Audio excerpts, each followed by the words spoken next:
Hi, ladies. It's Dr. Kellyanne Cameron. I have to apologize. I have not been on here in a long time, and it's unfortunate, but I have been so busy. I have been in my coaching classes. I work during the day, and then I go to school at night. So it's been so hard trying to find time and then trying to do projects and whatnot. So, and I am in the process of getting my coaching business up and running. It's actually up. So, if you're interested in coaching, please let me know. I am going to give a discount for, for, what am I trying to say? A discount because I'm just new at this. So, if you're interested, please let me know. Put a message in the comments and I'll get back to you. But and I apologize today. I'm not feeling well. I have a cold, so um, I'm I I'm struggling today. So, but I wanted to come to you today and let you know about this very interesting study.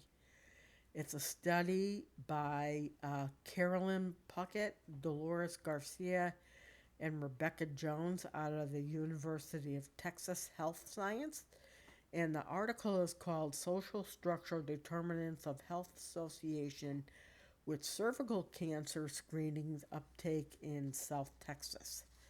So, and this is a really interesting article because it said, um, I'll just give you the results. About 80% of women indicate that they have received a PAP test. The women who did not receive a PAP test for cervical cancer were Hispanic, single, and who did not have health care coverage. And of those single women, 89% of those uh, who did not have a PAP test was because they were discriminated against in the healthcare profession.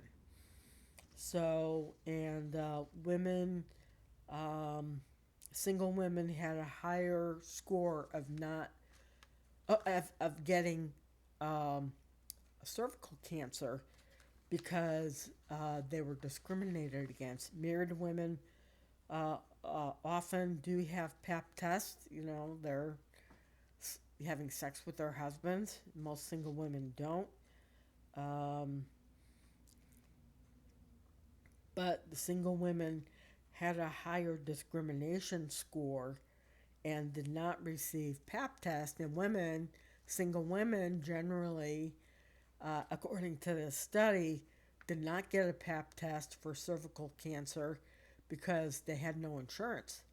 Which, according to this Affordable Care Act, everyone's supposed to have insurance.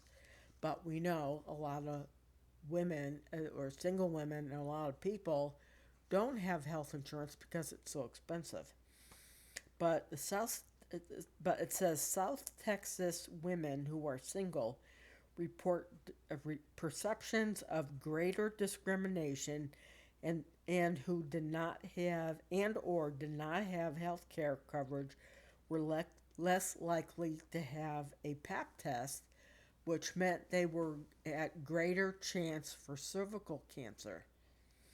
And the results provide insight into social and structural determinants of health in South Texas. So I wanted to come to you today and tell you, ladies, PAP test doesn't cost very much, and um, I just wanted to let you know that a PAP test will save your life.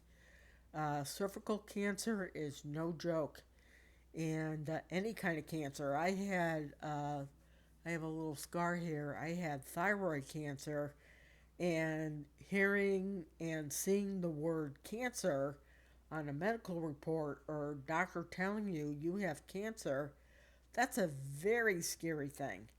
I went through it myself, and but this article was specifically for cervical cancer screening with a pap test. So, ladies, if you're out there and you have not gotten a pap test in a long time, I would really encourage you to get a pap test.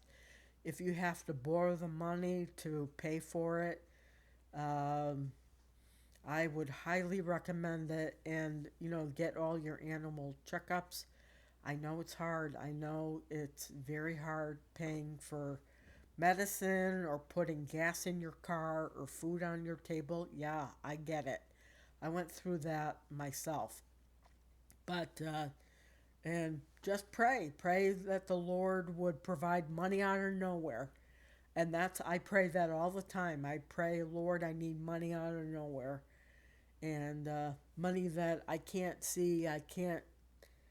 uh, I can't see it where it's coming from, but God knows.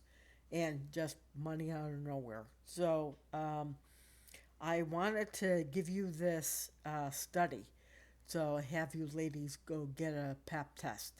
All right. Thank you, ladies. I'll talk to you later.